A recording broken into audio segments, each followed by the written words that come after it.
आइए इस वक्त हम बात करेंगे कलीसिया के विषय में, जिसे यीशु ने बनाया।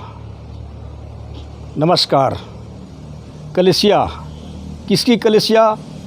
मसीह की कलीसिया, मतलब चर्च ऑफ क्राइस्ट।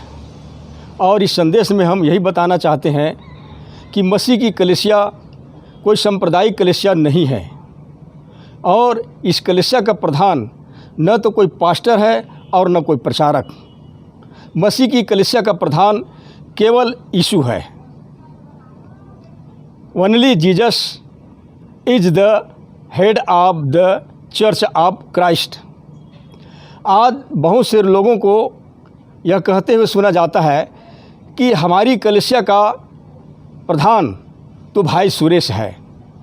कई बार यह भी सुनने में आता है कि यह तो भाई थॉमस की कलीसिया है, या यह तो ब्रदर मार्टिन की चर्च है। आज बहुत सारे लोगों के मन में कलीसिया के विषय में बहुत सी अनुचित धारणाएं भरी हुई है, परंतु हमें जानना चाहिए कि मसीह की कलीसिया का प्रधान केवल प्रभु यीशु मसीह है, और उसी की बताई हुई आज्ञाओं से इसका कार्य होता है, और उसी के नाम से यह कलीसिया जानी जाती है। कलीसिया शब्द का अर्थ है बुलाए हुए लोग, अर्थात जिन्हें जगत से बुलाया गया। और यह कलीसिया पूरी तरह से आत्मनिर्भर है। आज हजारों कलीसियाएं इस संसार में विद्यमान हैं, जिनके प्रधान मनुष्य बने हुए हैं, परंतु मसीह की कलीसिया या चर्च ऑफ क्राइस्ट कोई डिनोमिनेशन नहीं है, तथा इसके लोग उसकी सेवा के लिए जगत से बुलाए गए हैं। जैसे दूसरा थिस्सलुनीके के पत्री 2 अध्याय वचन 14 हमें बताता है। मत्ती रचित सुसमाचार 16 अध्याय वचन 18 के अनुसार जब यीशु ने कहा था कि मैं अपनी कलीसिया बनाऊंगा, upon this rock I will build my church, तब उसका अर्थ पूरे संसार में उसके नाम से जाने वाली कलीसिया से था। और यही एकमात्र कलीसिया अर्थात मसीह की कलीसिया विश्वव्यापी है, परंतु सारे संसार में स्थानीय मंडलियों के रूप में यह कलीसिया फैली हुई है। सारी स्थानीय मंडलियों से मिलाकर मसीह की कलीसिया बनी है। प्रेरित पौलुस कहता है, तुम्हें मसीह की सारी कलीसियाओं की ओर से नमस्कार करता हूँ। मसीह की कलीसिया को कभी भी सांप्रदायिक रूप से नहीं बोला गया है, और सांप्रदायिक कलीसियाएं बाइबिल के अनुसार से तो है ही नहीं। न्याय के दिन यीशु इस प्रकार से लोगों से नहीं कहेगा कि अच्छा कैथोलिक इधर आ जाओ, मेथोडिस्ट वहाँ खड़े हो जाओ, और बैप्टिस्ट उस साइड में चले जाओ। ये हम एक उदाहरण बता रहे हैं। सांप्रदायिक कलीसियाओं से यीशु का कोई लेने देना नहीं है। दूसरा कुरिन्थी के पत्री 5 अध्याय वचन 10 के अनुसार हम जब यीशु के न्याय आसन के सामने खड़े होंगे, देखो यीशु क्या उत्तर देगा। वह उनसे खुल कर कह देगा, मैंने तुम्हें नहीं जाना, मैं तुम्हें जानता तक नहीं, मेरे पास से चले जाओ। मत्ती रचित सुसमाचार 7 अध्याय वचन 23। सारी सांप्रदायिक कलीसियाओं की शुरुआत तो मनुष्यों ने की थी, परंतु मसीह की कलीसिया को यीशु ने बनाई थी, और वही इसका प्रधान है। जैसे लिखा है, वही देह अर्थात कलीसिया का सिर है, वही आदि है, और मरे हुओं में से जी उठने वालों में पहलौठा, कि सब बातों में वही प्रधान ठहरे। कुलुसी के पत्री 1 अध्याय वचन 18। अब एक और विशेष बात यह है कि प्रत्येक मसीह की कलीसिया आत्मनिर्भर है। स्थानीय मंडली को स्थानीय लोग चलाते हैं तथा उनके यहाँ जो प्रचारक या अगुवे होते हैं वे सदस्यों की अगुवाई करते हैं, परंतु याद रखिए उनका प्रधान कोई पास्टर या प्रचारक नहीं होता। किसी भी कलीसिया या मंडली को दूसरे स्थानों से आज्ञा नहीं मिलती। मसीह की कलीसिया में प्रत्येक स्थान पर योग्य लोगों को एल्डर बनाया जाता था और यह एल्डर आयु में बड़े होते थे और बड़े ही अनुभवी होते थे। इन्हें पास्टर भी कहा जाता था।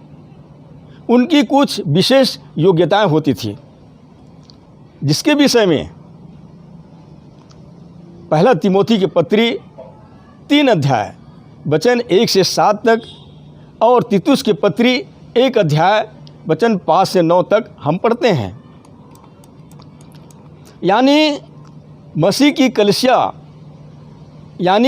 की कलीसियाओं में 2 या उससे अधिक एल्डर्स नियुक्त होते थे, क्योंकि यदि एक एल्डर होगा तो वह अपनी मर्जी चलाएगा। कई बार लोग प्रचारक और पास्टर में भिन्नता ही नहीं समझते। सब मंडलियों के अपने एल्डर होते हैं और वे कभी भी दूसरों पर आर्डर नहीं देते। ये जो बातें हैं ये सारी बातें बाइबिल के अनुसार ही एक नमूना है।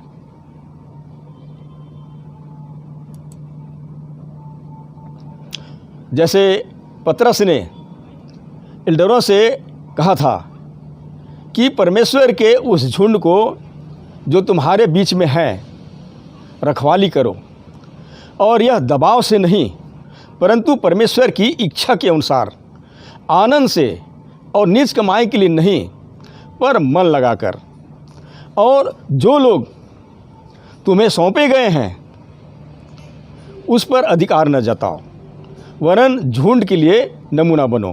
पहला पतरस की किताब 5 अध्याय वचन 2 और 3। और आगे 4 पद में कुछ इस प्रकार से लिखा है, और जब प्रधान रखवाला प्रकट होगा तो तुम्हें महिमा का मुकुट दिया जाएगा जो मुरझाने का नहीं। तो स्थानीय कलीसिया का कार्य इसी प्रकार चलता है। कोई भी एक मंडली दूसरे पर आज्ञा नहीं चलाती थी, परंतु आपस में एक दूसरे की सहायता करते थे।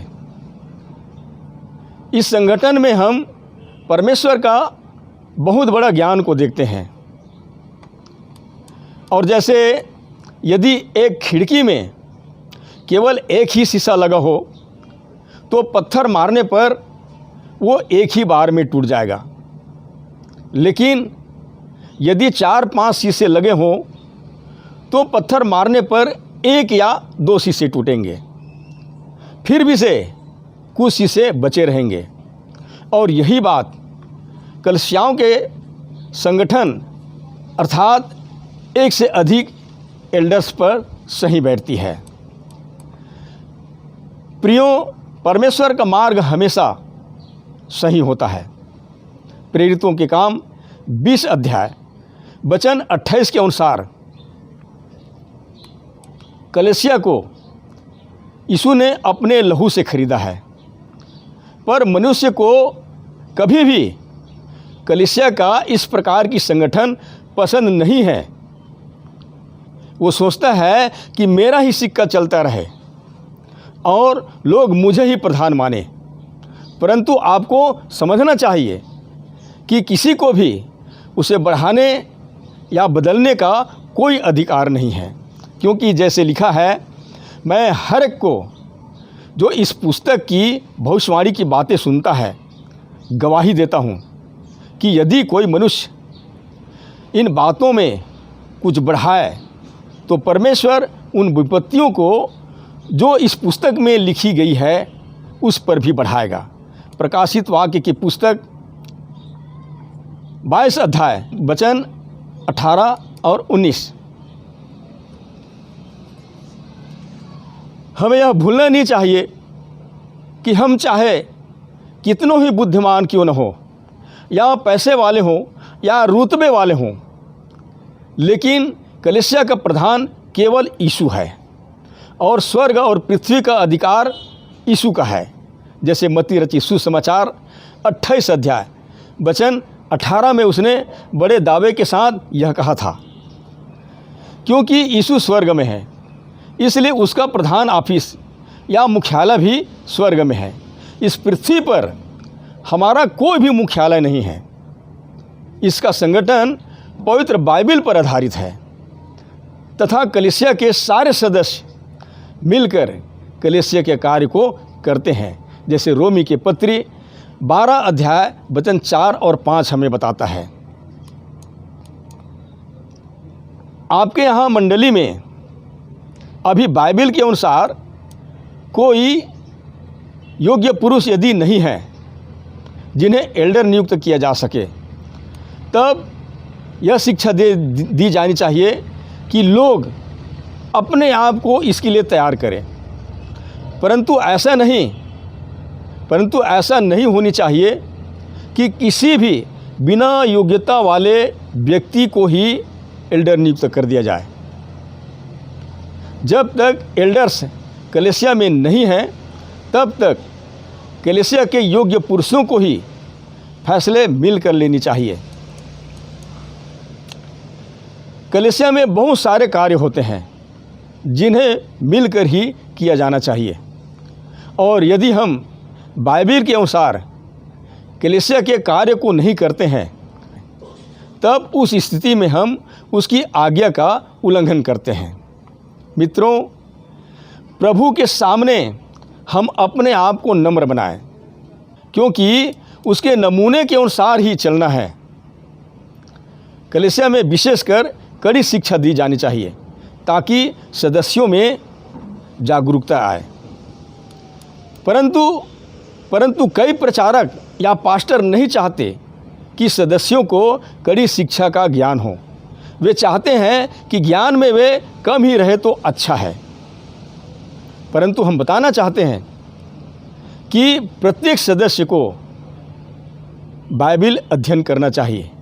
प्रत्येक व्यक्ति को बाइबल की ज्ञान होनी चाहिए, क्योंकि जब आप बाइबल अध्ययन करेंगे तो आपका ज्ञान बढ़ेगा और आपको कोई मूर्ख भी नहीं बना सकेगा। और जो बाइबल अध्ययन करते हैं वे सचमुच में बाइबल के अनुसार ही चलते हैं और वह प्रभु यीशु मसीह के अनुग्रह और उसकी पहचान में निरंतर बढ़ते जाते हैं और मसीह के पद चिन्हों पर चलते रहकर वह बहुतों के लिए एक अच्छा नमूना भी बनते जाता है। धन्यवाद। परमेश्वर आपकी सहायता करे।